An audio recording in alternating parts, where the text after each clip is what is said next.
बिस्मिल्लाहिर्रहमानिर्रहीम। अल्लाहुम्मा सल्लि अला सय्यिदिना व मौलाना मुहम्मदिन नबीयिल उम्मी व अला आलिहि व सल्लिमु तस्लीमा। अस्सलाम वालेकुम डियर कैंडिडेट्स।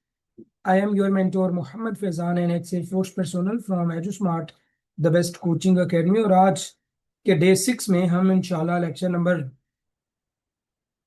10 डिस्कस करेंगे। हाँ, लेक्चर नंबर 10 डिस्कस करेंगे और इस लेक्चर का नाम होगा बेटा केमिस्ट्री। लेक्चर नंबर 11 डिस्कस करेंगे जिसका नाम होगा physics. Let's start with chemistry.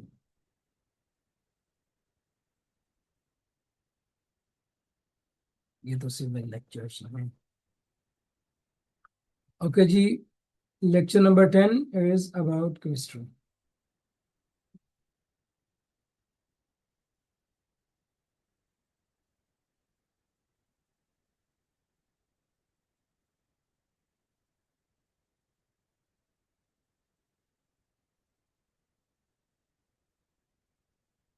Okay, so बेटा आज हमारा डे 6 है FNS 7 days free coaching classes का, और इसमें हम लेक्चर नंबर 10 डिस्कस करेंगे जिसमें केमिस्ट्री एकेडमिक टेस्ट हम इंशाल्लाह प्रॉपरली डिस्कस करेंगे। बहुत सारे कैंडिडेट्स जो फेल होते हैं वो अक्सर आके मुझे एक बात कहते हैं कि सर केमिस्ट्री केमिस्ट्री सर ऐसा सब्जेक्ट था जिसने हमें फेल करवा दिया। किस सब्जेक्ट में? केमिस्ट्री में। और केमिस्ट्री में मैक्सिममली आपका पेपर ऑर्गेनिक में से आता है। ये एक मिथ है। आपका पेपर मैक्सिममली इनऑर्गेनिक में से आता है जिसमें रिएक्शंस के आपने बताने होते हैं प्रोडक्ट्स। यानी कि वो कहते हैं ये दो चीजें ये आपस में रिएक्ट करेंगी तो कौन सा प्रोडक्ट बनेगा। वो जो प्रोडक्ट बनने वाला अमल है वो इनऑर्गेनिक में ज्यादा होता है, और आपका पोर्शन इनऑर्गेनिक में से भी होता है और ऑर्गेनिक पोर्शन में से भी होता है। आप ये समझ लें इनऑर्गेनिक से तकरीबन 40% आपका पेपर आता है, ऑर्गेनिक में से आपका 60% पेपर आता है। सो अगर आप इनऑर्गेनिक या ऑर्गेनिक को छोड़ते हो, इट मीन्स कि आप अपने टेस्ट के बहुत ही बड़े एक चैप्टर को छोड़ते हो। कंप्लीट केमिस्ट्री का सिलेबस मैं आप लोगों को पहले डिस्कस करवा चुका हूँ। आई थिंक सो 104 टॉपिक्स मैंने आपको बताए थे। केमिस्ट्री के कितने टॉपिक्स मैंने आपको बताए थे लेक्चर नंबर 2 में? अगर यहाँ पे कोई ऐसी लड़की है जिसने लेक्चर नंबर 2 लिया था तो मुझे बताएं लेक्चर नंबर 2 में मैंने केमिस्ट्री के टोटल कितने चैप्टर टॉपिक्स आपको बताए थे? एनीवन?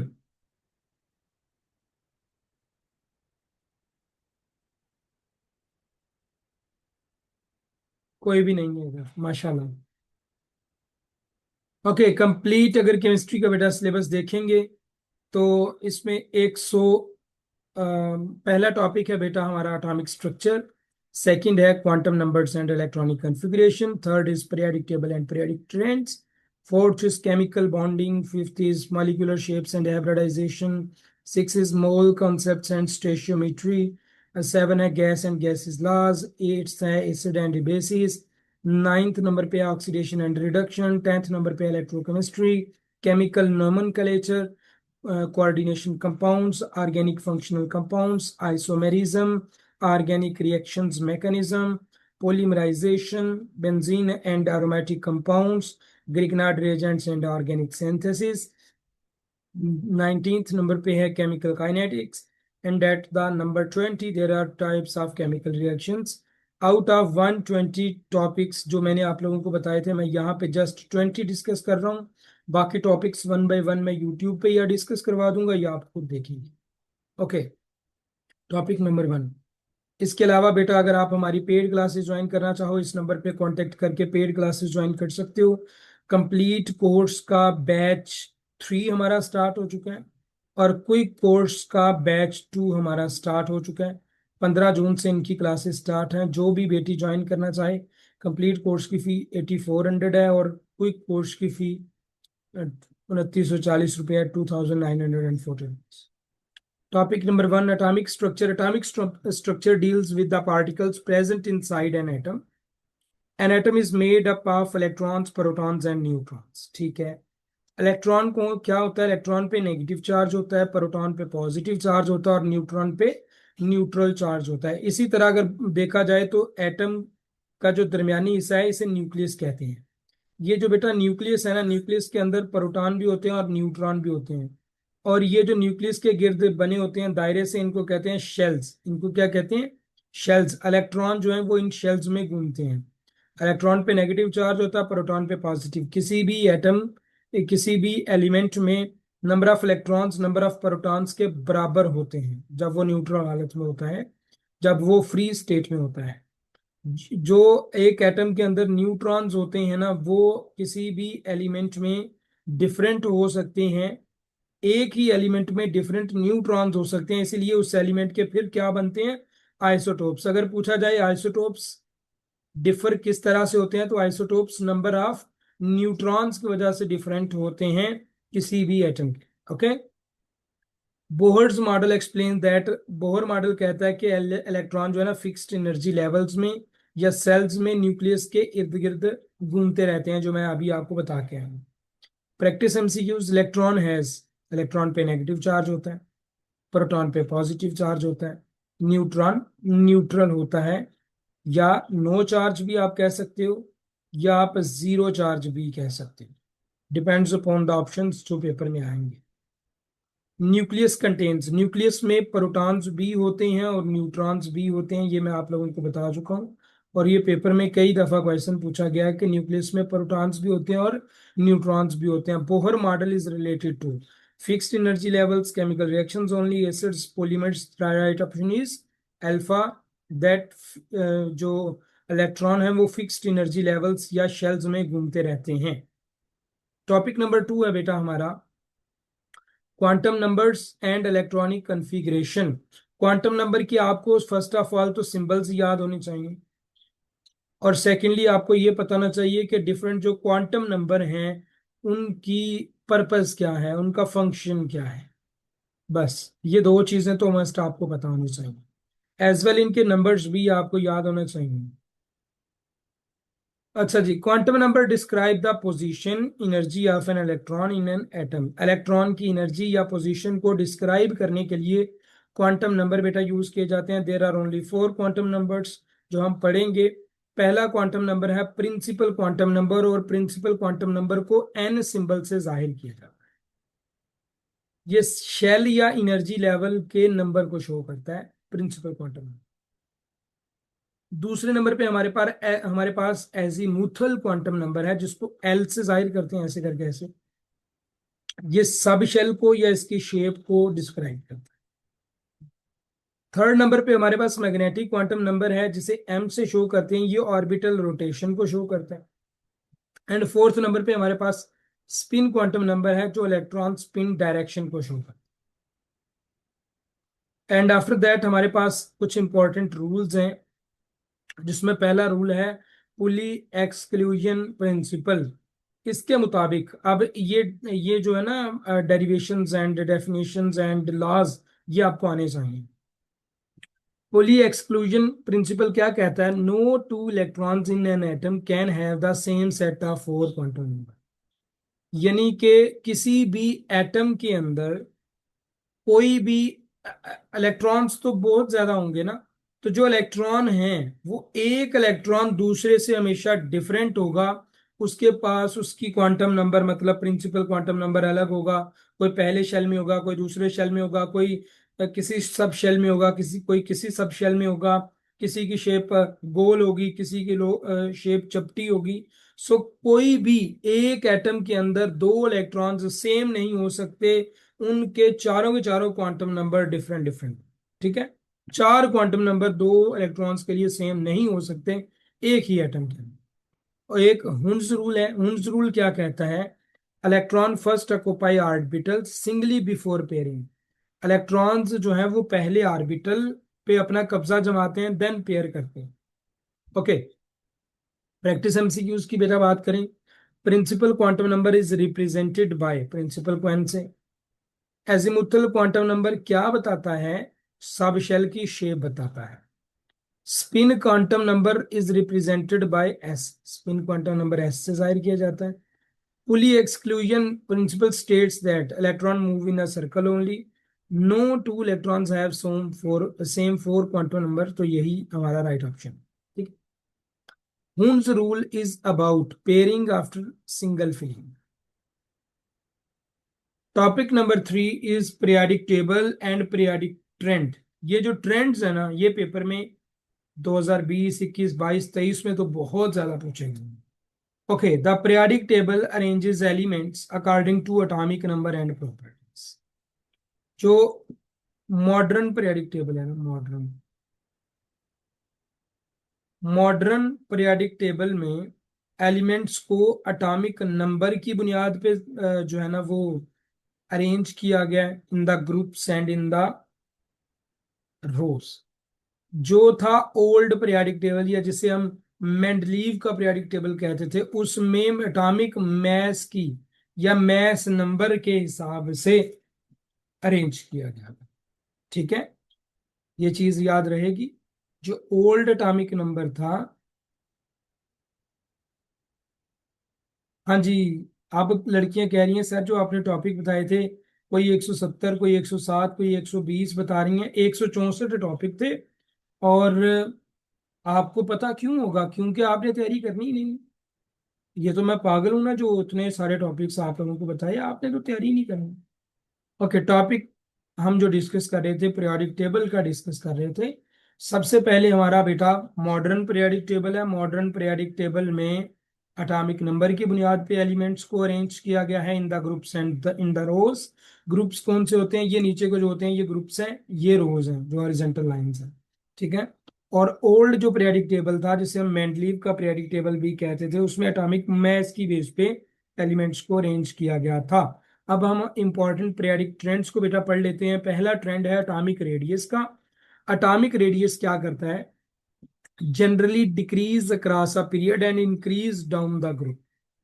एटॉमिक रेडियस क्या करता है? डिक्रीज होता है पीरियड में, पीरियड्स में डिक्रीज होता है, और ग्रुप में इंक्रीज होता है। पीरियड्स कहते हैं हॉरिजेंटल लाइंस को, इधर इंक्रीज होता है एटॉमिक रेडियस, डिक्रीज होता है। और अगर नीचे की जानिब हम जाएं तो इंक्रीज होता है एटॉमिक रेडियस, यानी कि आप ये समझ लें कि एटम का साइज नीचे ग्रुप्स में आते हुए बढ़ता है, हॉरिजेंटल लेफ्ट टू राइट जाते हुए कम होता है।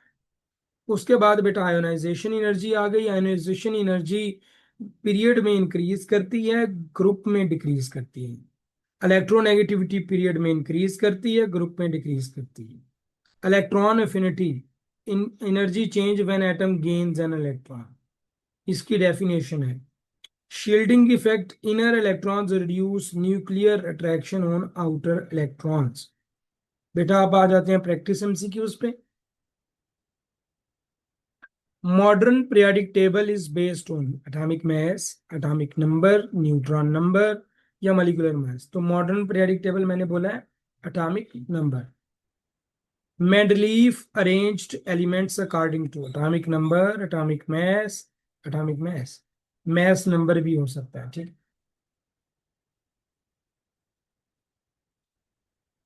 Atomic radius generally decrease across a period. Atomic radius decrease होता है पीरियड्स में, हमने बोला है। आयोनाइजेशन जनरली इंक्रीज पीरियड्स में, ये भी इंक्रीज करती है। इलेक्ट्रोनेगेटिविटी का मतलब क्या है? Ability to attract shared electron, shared electron को अट्रैक्ट करना इलेक्ट्रोनेगेटिविटी कहलाता है। Topic number 4 is very important, this is about chemical bonding.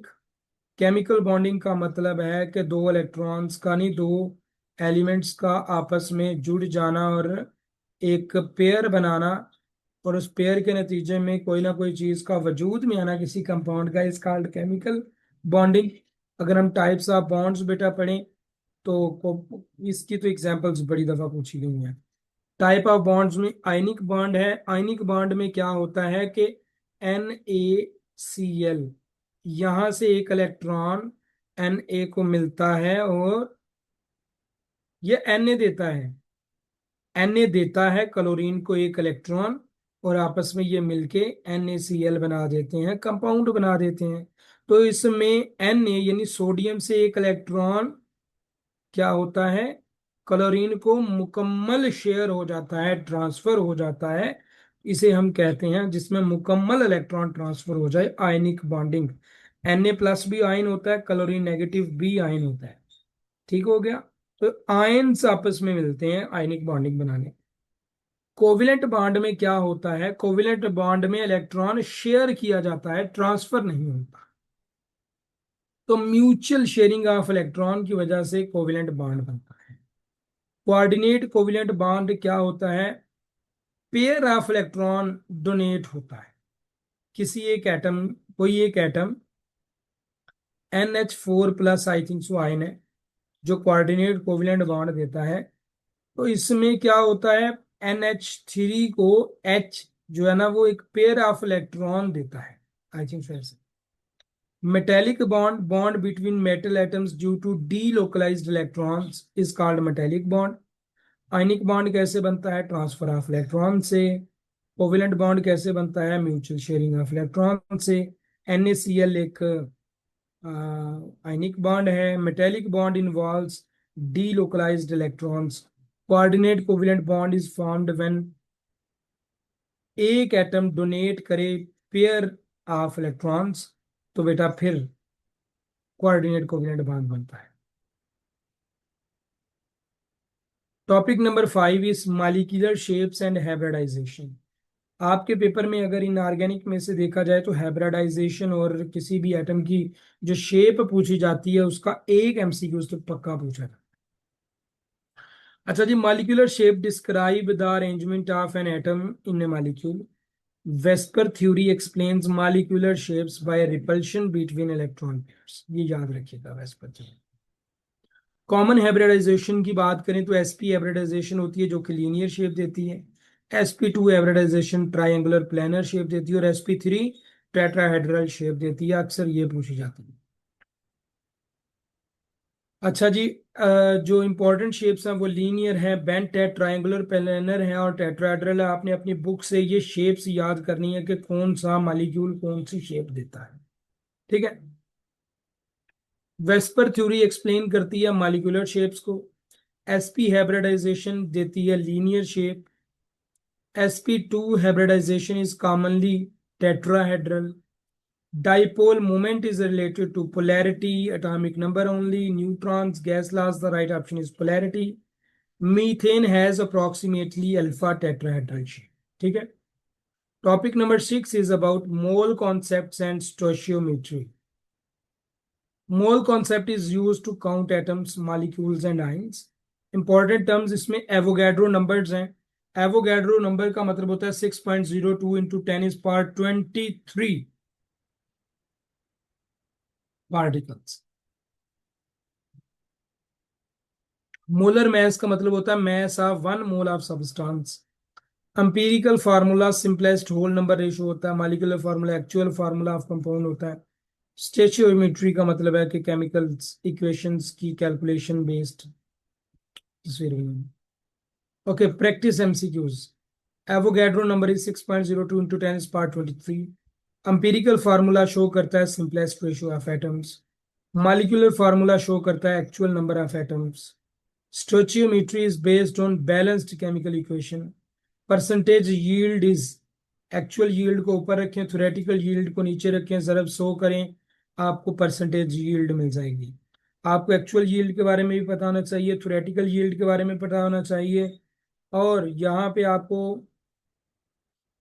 एक हमारा मोलर वॉल्यूम एक कंसेप्ट है वो आपको याद होना चाहिए। वो बताया जाता है कि अगर 14 ग्राम नाइट्रोजन होगी, N2 होगा, तो इसका मोलर वॉल्यूम क्या होगा। अगर 1.4 ग्राम नाइट्रोजन होगी तो इसका मोलर वॉल्यूम क्या होगा। इस तरह के क्वेश्चंस आपके पेपर में पूछे जाते हैं, ठीक है। Topic number 7 is gas and gases loss. Limiting reactant तब तक इंपॉर्टेंट था जब तक 2021 आ 2022 नहीं आया था। 2022 के बाद लिमिटिंग रिएक्टेंट को तो ऐसे जैसे दूध में से मक्खी की तरह निकाल ही दिया गया। लेकिन पढ़ लेना आप। Topic number 7, gases and gas laws.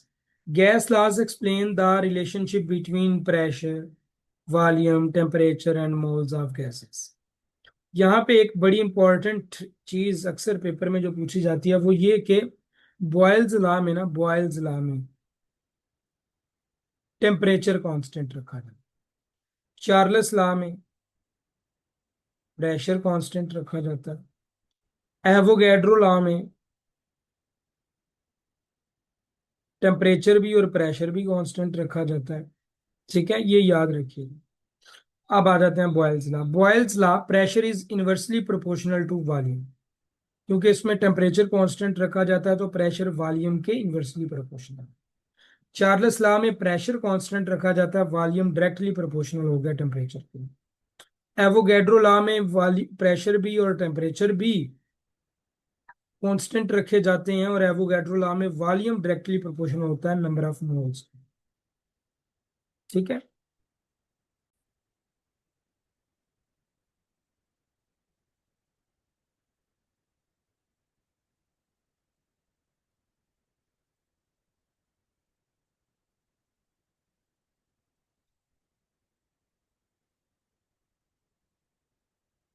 बेटा अल्लाह पाक आप लोगों को कामयाब करे, मेरी यही दुआ है। और खुश रहें, खुश रहें, खुश रहें। रावलपिंडी सीएमएच से अभी एक बेटी आई है, और वो थैंक यू कर रही है। मैं उसके वर्ड्स आपको बता देता हूँ। अस्सलाम वालेकुम sir, hope so you are fine. I am your student of previous AFNS batch and now studying in AFPGMI Rawalpindi. Alhamdulillah. My first semester is going to be done in next month. I once again want to say thank you, sir. आपकी best mentorship and struggle for students, इन सब की वजह से ही अल्लाह ने हमें ये जगह नसीब की। Very thank you sir. अगर कभी भी हमारी ज़रूरत पड़ी नेक्स्ट बैचेस के लिए, so I will be always there for your academy इंशाल्लाह।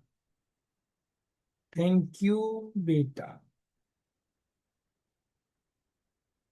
तो बस इतनी सी ज़रूरत है कि जो मेरे न्यू स्टूडेंट नेक्स्ट बैच के लिए आए, जिनकी अभी मैं क्लास ले रहा हूँ, तो उनको रैगिंग शैगिंग से बचा लेना, और अच्छे वर्ड्स में हमेशा याद रखना। एडू स्मार्ट को, ओके।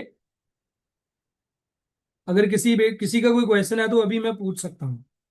अगर किसी बेटी का कोई क्वेश्चन है, क्योंकि मैं कभी भी अपने किसी स्टूडेंट को खुद मैसेज नहीं करता, हालांकि मेरे पास नंबर सेव हैं सबके, सब कुछ सेव है, लेकिन मैं कभी किसी को खुद मैसेज नहीं करता। अगर आपका कोई ऐसा क्वेश्चन है अभी के लिए जो आप पूछना चाहो, तो मैं उससे पूछ सकता हूँ। 5 सेकंड आपके पास। 1, 2, 3, 4, 5। मतलब देर इज नो क्वेश्चन जो आप पूछना चाहो इस बेटी से। सिलेक्टेड है, इकरा कादिर नाम है। ठीक है सर, हमने पहले ही एकेडमी ज्वाइन कर ली और फी भी पे कर दी, लेकिन आपके चैनल का अब पता लगा। मैं क्या बोलूं, लेक्चर होगा अभी, वो नेट का थोड़ा इशू हो गया था।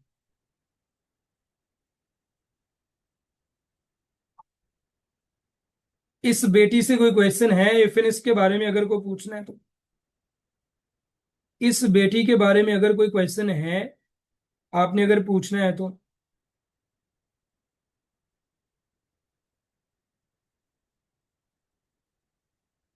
चलें जी, अल्लाह पाक आप लोगों को मजीद कामयाब कीजिए।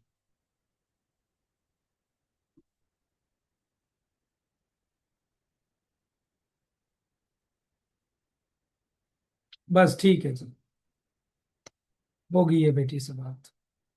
आपका कोई क्वेश्चन? अच्छा, लाइव क्लास में बैठे हुए एफएनएस के बारे में कोई क्वेश्चन ही नहीं है, जहां आपने एफएनएस में, और आपका एफएनएस के बारे में क्वेश्चन ही कोई नहीं है। माशाल्लाह, माशाल्लाह, वाह। ये तो मैंने पहली क्लास देखी है ऐसी, जिसका एफएनएस में जाना और एफएनएस के बारे में क्वेश्चन ही कोई नहीं है। ओके जी, प्रैक्टिस एमसीक्यूज की बात करें तो बॉयल्स लॉ रिलेट करता है बेटा। Boyle's law is related with pressure and volume. Yes, pressure and volume, क्योंकि इसमें टेम्परेचर कांस्टेंट।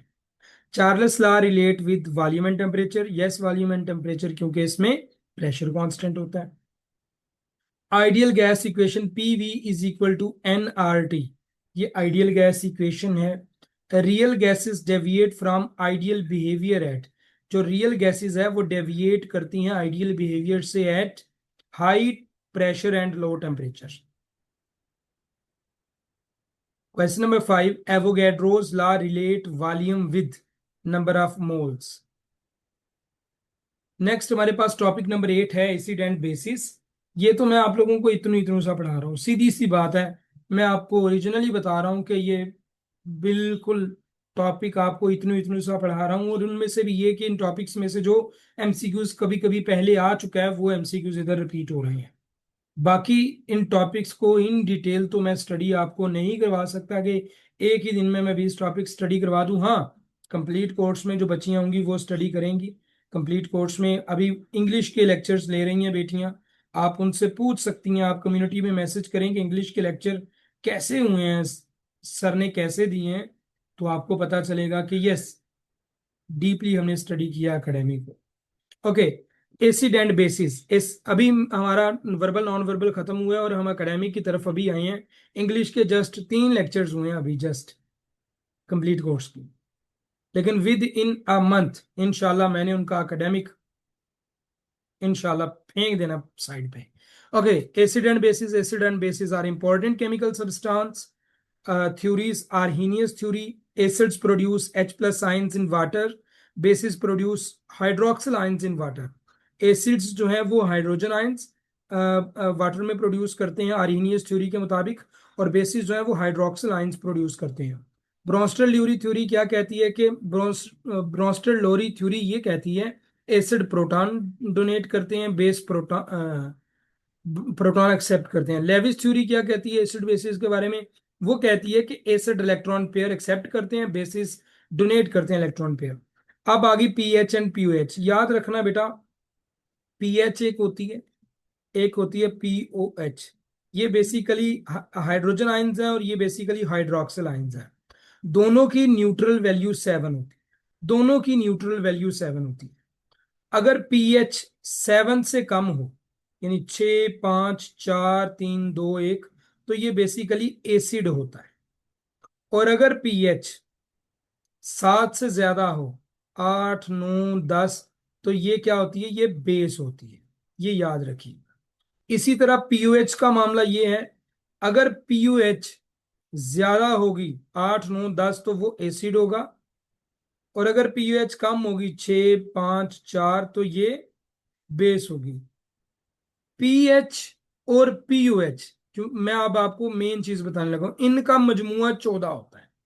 अगर आप इनको जमा करो ना 14, मतलब फर्ज करो आपको एक क्वेश्चन आ गया, उन्होंने कहा कि एक एटम है जिसकी पीएच जो है ना वो है 6, तो पीओएच मालूम करो। तो आपको पता होना चाहिए पीएच और पीओएच दोनों को जमा करके क्या आता है। ये क्वेश्चन कई दफा पेपर में पूछा गया है, तो आपको हर चीज बेटा मैं करवाता हूं। पीएच 6 है, पीयूएच क्या होगी आपको पता होना चाहिए। इन दोनों को जमा करके 14 बनता है, मतलब 6 में हम कितने जमा करेंगे? 14 आएगा, 8, तो पीयूएच इसकी 8 होनी चाहिए। सिंपल, आपको ताकि ज्यादा कोई फार्मूलाज लगाने की जरूरत ना रहे, ठीक है, सिंपल। ओके जी, आर्हीनियस बेस प्रोड्यूस करती है हाइड्रोक्सिल आयंस। ब्रोंस्टेड एसिड क्या कहता है? वो प्रोटॉन को डोनेट करता है। पीएच 7 से लेस होगी तो एसिड होगा, पीएच 7 होगी तो न्यूट्रल होगा। प्योर वाटर जो है ना, प्योर वाटर, उसकी पीएच 7 होती है, ठीक है।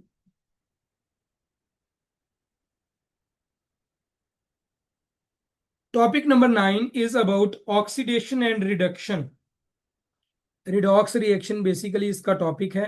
मैंने जो आपको 164 टॉपिक्स केमिस्ट्री के बताए हैं, अगर आपने वो कर लिए होंगे तो आपको रिडॉक्स रिएक्शंस का पता हो। Redox reactions involve oxidation and reduction.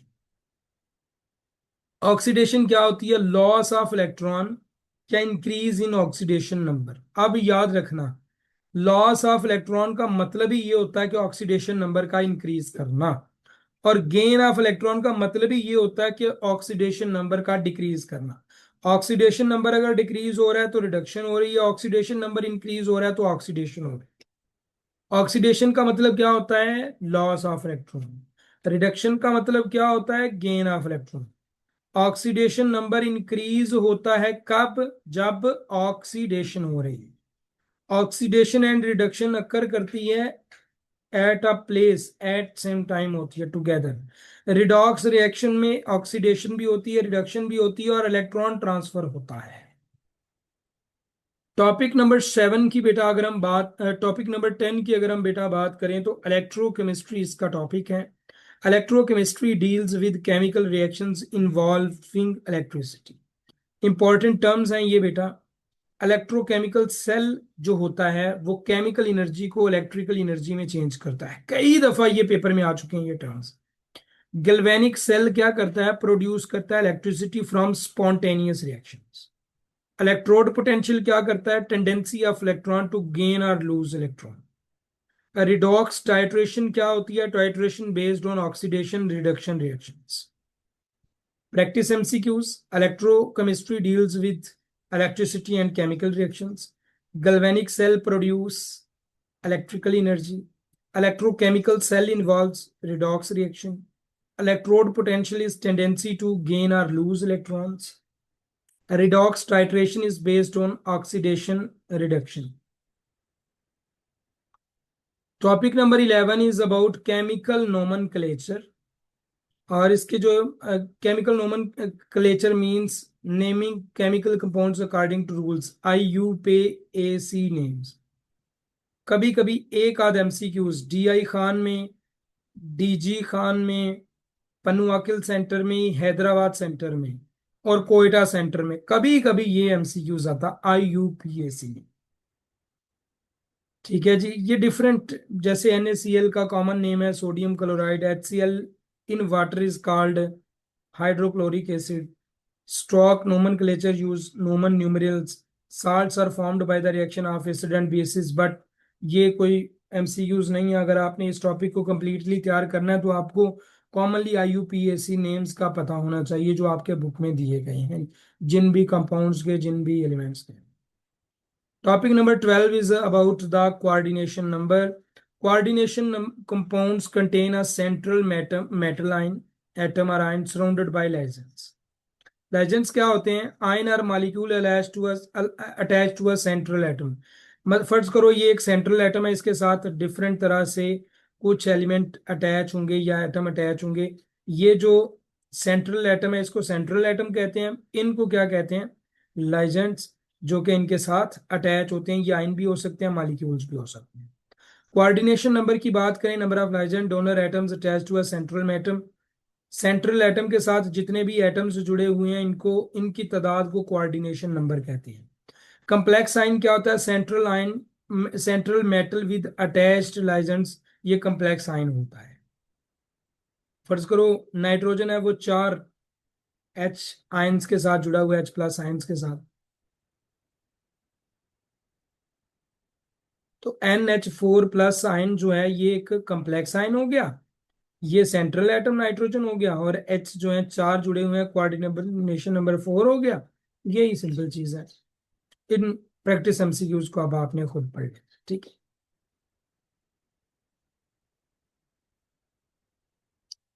Next 10 minute के बाद हमारी क्लास होगी, उसमें हम टॉपिक नंबर 13 डिस्कस करेंगे।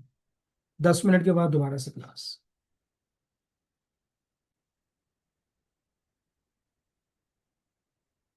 सर आप लास्ट ऑनलाइन लेक्चर यूट्यूब पे कब अपलोड करेंगे? मे बी आज या कल। टाइम नहीं है भाई, टाइम बिल्कुल नहीं है। टाइम बिल्कुल नहीं है। वाइफ मायके गई हुई है, आज उन्हें लेने जाना है, टाइम नहीं है। अच्छा, आपका जो भी क्वेश्चन है आप पूछ लें। सर एक ऐसी एडवाइस जो रेफरेंस की प्रिपरेशन में बहुत काम आए।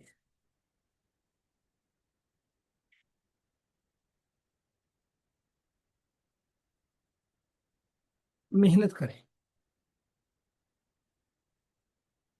मेहनत करें और इंटेलिजेंस को बिल्कुल भी ना छोड़ें किसी भी टाइप। अगर एएफएनएस में सिलेक्ट होना है ना, एकेडमिक पास होने के लिए तो मेहनत करो, लेकिन पर्सनैलिटी और इंटेलिजेंस पे इतनी मेहनत करो कि आप बूम ऐसे हो जाए, ठीक है जी। एक टाइप भी नहीं छोड़नी इंटेलिजेंस की। सर आज ही पर्सनालिटी टेस्ट हो जाएगा जी, डे 7 का मैं वो लेक्चर आज ही दे दूंगा। सर बुक्स भी लेनी है इंटेलिजेंस की, कोई ज़रूरत नहीं है। जो टिप्स एंड ट्रिक्स मैं यूट्यूब पे बता रहा हूँ या आप मेरे कोर्स में हो तो फिर तो मसला ही कोई नहीं है। सर टेस्ट के लिए हम खुद से रफ पेज और पेंसिल लेके जा सकते हैं। आप ले जाना A4 का पेज और छोटी सी पेंसिल साथ, कहते नहीं है वो ना, वो आपको मना करेंगे। सर मैं आपकी वेबसाइट से प्रैक्टिस करूं और एफएनएस क्विक कोर्स ज्वाइन करके आप, क्या मैं सिलेक्ट हो जाऊंगी? बिल्कुल बेटियां सिलेक्ट होती हैं। तकरीबन 14% कैंडिडेट्स क्विक कोर्स से सिलेक्ट होती हैं। 22% कैंडिडेट्स कंप्लीट कोर्स से सिलेक्ट होती हैं। 12% कैंडिडेट्स स्पेशल कोर्स से सिलेक्ट होती हैं। सो होती हैं सिलेक्ट। सर लास्ट 5 ईयर्स के पेपर सेंड कर दें। हमारी वेबसाइट पे जाओ, वहाँ पे पास्ट पेपर्स का सेक्शन बना हुआ है। पास्ट पेपर्स के सेक्शन में जाओ, वहाँ पे एफएनएस के पास्ट पेपर्स हजारों नहीं, कुछ 100 के करीब पास्ट पेपर्स होंगे। वो पास्ट पेपर्स देखो। सर मैंने कोई कोर्स ज्वाइन किया हुआ है। एकेडमिक कंप्लीट कवर हो जाएगा। एकेडमिक कंप्लीट तो कंप्लीट में ही कवर होगा, बट कोई कोर्स में हम कुछ सिलेक्टेड टॉपिक्स आप लोगों को पढ़ाएंगे एकेडमिक के लिए।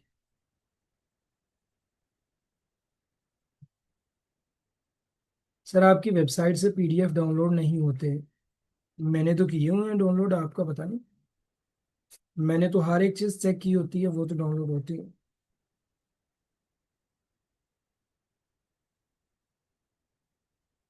ओके, आई थिंक सो आपका यही क्वेश्चन है।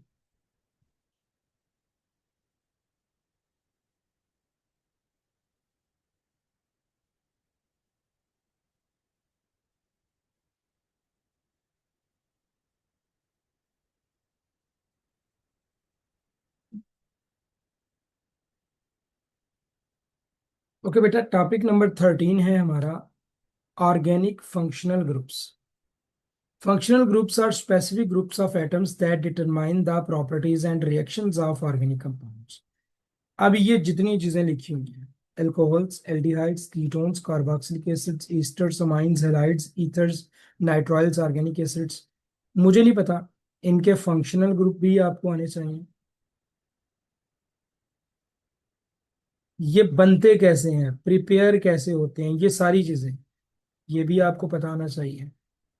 ठीक है। प्रैक्टिस एमसीक्यूज, अल्कोहल का फंक्शनल ग्रुप OH है। कार्बोक्सिलिक एसिड का फंक्शनल ग्रुप COH है। एल्डिहाइड का फंक्शनल ग्रुप CHO है। अमाइंस के अंदर नाइट्रोजन होता है। Esters are commonly known for fruity smells. Topic number 14 is isomerism. Isomerism क्या होता है? सेम मॉलिक्यूलर फॉर्म होता है कंपाउंड्स का, लेकिन स्ट्रक्चर डिफरेंट होता है। Molecular formula same, structure different हो तो वो दोनों जो है ना कंपाउंड्स एक दूसरे के आइसोमेरिज्म कहलाते हैं। ठीक है। टाइप्स इसकी, स्ट्रक्चरल आइसोमेरिज्म है, जियोमेट्रिकल आइसोमेरिज्म है, ऑप्टिकल आइसोमेरिज्म है, सिस ट्रांस है, डिसस्ट, ये सारी आइसोमेरिज्म है। आपने बेटा अपनी बुक, टेक्स्ट बुक में जाना है, वहां से आपने जियोमेट्रिकल आइसोमेरिज्म और सिस ट्रांस आइसोमेरिज्म की दो दो एग्जांपल्स हैं। ये दोनों दोनों एग्जांपल्स आपने दिए। ठीक है। कंपाउंड्स के नाम याद रखने। Isotones, isomers have same molecular formula, molecular formula same, structure different. अच्छा जी। Question number 2, structural isomerisms differ in structure, molecular formula, number of protons, isotope, structure. cis trans isomerism is a type of geometrical isomerism. Question number 4 is optical isomerism is related to plane polarized light. Question number 5, enantiomers are non-superimposable mirror images. Topic number 15 is organic reaction mechanism. Organic reaction mechanism explain how organic reactions occur step by step.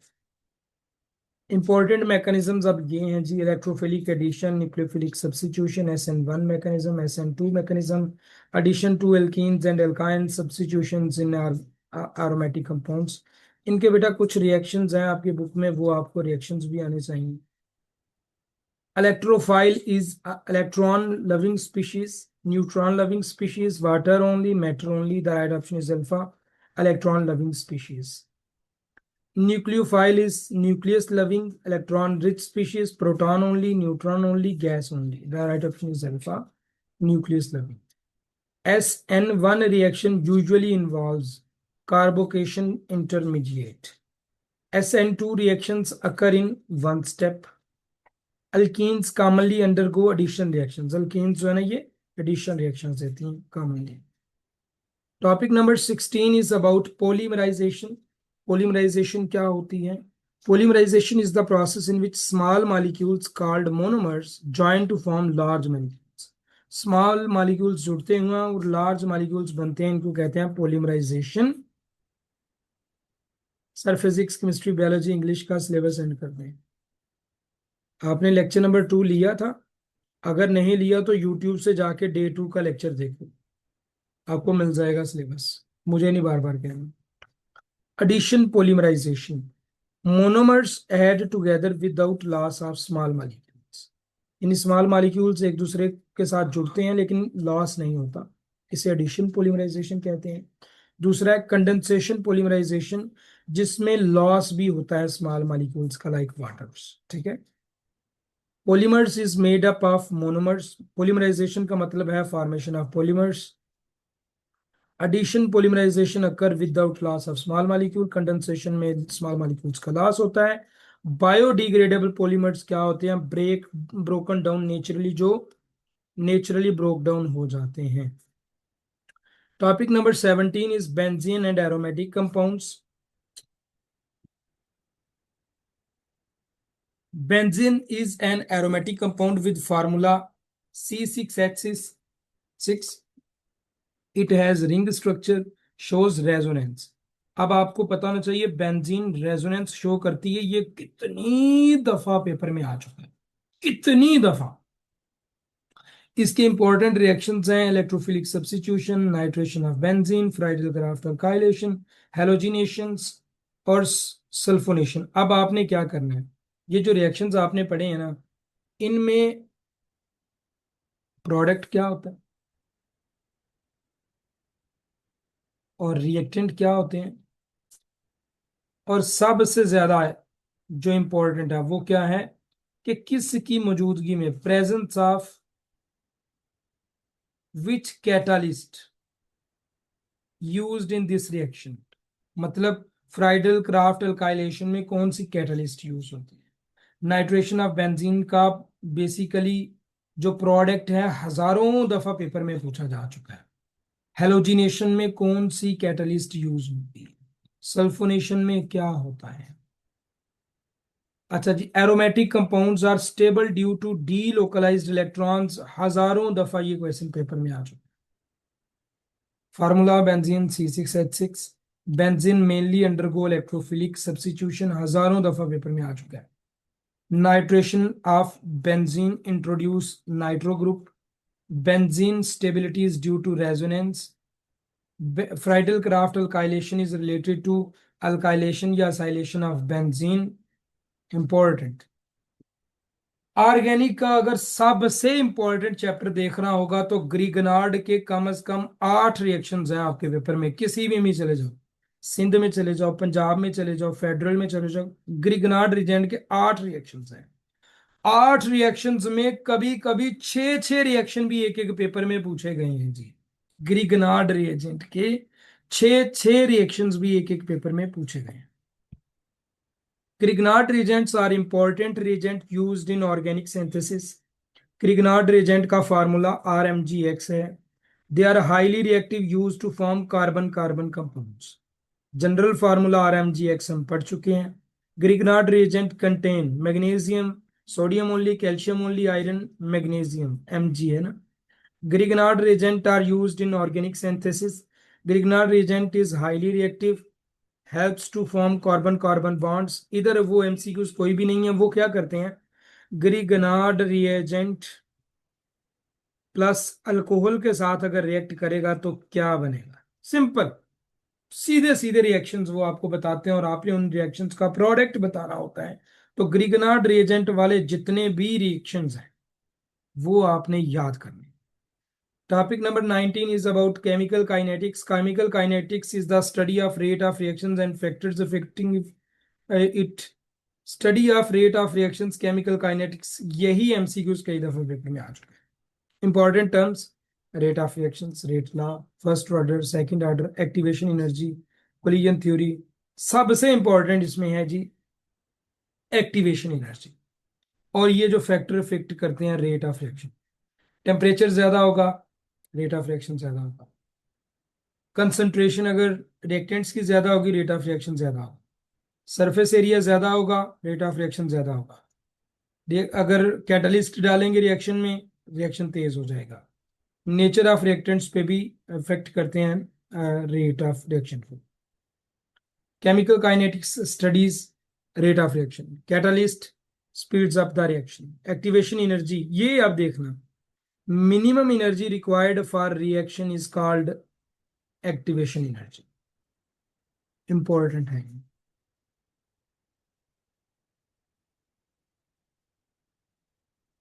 Increasing temperature, temperature increase करना reactions को increase कर देता है, लेकिन ज्यादा increase कर देना वो रिएक्शंस को स्टॉप भी कर सकता है। कोलिजन थ्योरी क्या कहती है? Reaction rate by particle collisions. Topic number 20 types of organic reactions. पहला रिएक्शन है बेटा एडिशन रिएक्शन, दूसरा substitution reaction, addition elimination reaction, rearrangement reaction, free radical reactions. But आपने इन सब को छोड़ के जो रिएक्शंस मैं बता रहा हूं वो याद रखना है। पहले रिएक्शंस ग्रिगनार्ड के जितने भी है ना वो सारे आपको आने चाहिए, ग्रिगनार्ड रिएजेंट के। दूसरे रिएक्शन बेंजीन के जितने भी है ना, फिनोल कैसे बनता है, नाइट्रोबेंजीन कैसे बनती है, जितने भी अल्काइल फ्राइडल क्राफ्ट अल्काइलेशन वो क्या होती है, सल्फोनेशन क्या होती है, हेलोजिनेशन क्या होती है, ये रिएक्शंस आपको मस्ट आने चाहिए। तीसरा alcohol, alcohol to primary secondary tertiary aldehydes and ketones. Aldehyde और कीटोन्स के जितने भी रिएक्शंस है ना ये आपको आने चाहिए कि सेकेंडरी अल्कोहल कैसे बनता है, प्राइमरी टर्शरी अल्कोहल कैसे बनता है, एल्डिहाइड्स क्या है, फॉर्मल्डिहाइड्स क्या है, कीटोन्स कौन सा अल्कोहल देते हैं, ये आपको बताना चाहिए। इसके बाद अल्कोहल्स को, कीटोन्स को, एल्डिहाइड्स को डिटेक्ट करने के लिए कुछ टेस्ट आपके बुक में दिए गए हैं, वो टेस्ट आपको पता होना चाहिए। तीसरे नंबर पे हमारे जितने भी एल्कीन्स अल्काइंस हैं, एल्कीन अल्काइन नहीं, हमारे जितने भी क्या बोलते हैं, पीरियोडिक टेबल में चले जाओ, पीरियोडिक मेटल्स हैं, फर्स्ट ग्रुप की मेटल है, सेकंड ग्रुप की मेटल है, उन सब के अलग अलग नाम हैं। इनके रिएक्शन जिसमें ऑक्सीडेशन होती है, जो पीरियोडिक टेबल के जितने भी एलिमेंट्स हैं ना, मतलब मेटल्स हैं, नॉन मेटल्स हैं, आपको ये पता होना चाहिए मेटल्स कौन से रिएक्शन देती हैं, कौन से रिएक्शन नहीं देती, नॉन मेटल्स कौन से रिएक्शन देती हैं, कौन से रिएक्शन नहीं देती। मेटल्स जो जो रिएक्शन देती हैं जिसमें कुछ इंपॉर्टेंट लगे, लाइक कुछ वाइट प्रेसिपिटेट बनाती हैं, वाइट पीपीटी, कुछ रेड प्रेसिपिटेट बनाती हैं, ये आपको पता होना चाहिए कौन से रिएक्शंस हैं। और कौन से रिएक्शन नॉन मेटल्स के नहीं होते, किन चीजों के साथ नहीं होते, ये भी इंपॉर्टेंट है, ये भी पेपर में आता है। ये कुछ रिएक्शंस आपको आनी चाहिए, ये पढ़ लीजिए, ये जरूरी नहीं है। ओके जी, अब आपका एक प्रैक्टिस टेस्ट होगा, प्रैक्टिस टेस्ट एफएनएस का 9 है। Atomic number is basis of, screenshot ले लें। Covalent bond is formed by pH less than 7 shows oxidation is functional group of alcohol, benzene का formula, catalyst changes, Grignard reagent contain, 1 dozen molecule is not used in chemistry, polymerization forms। ये 10 question का आपका mock test है, ये आपने देना होगा। यहाँ पे हमने केमिस्ट्री डिस्कस की है कुछ चीजें, ठीक है, शॉर्ट शॉर्ट से, दैट्स ऑल। अगर आपका कोई क्वेश्चन है आप पूछ सकते हैं, अदरवाइज हम फिर 10 मिनट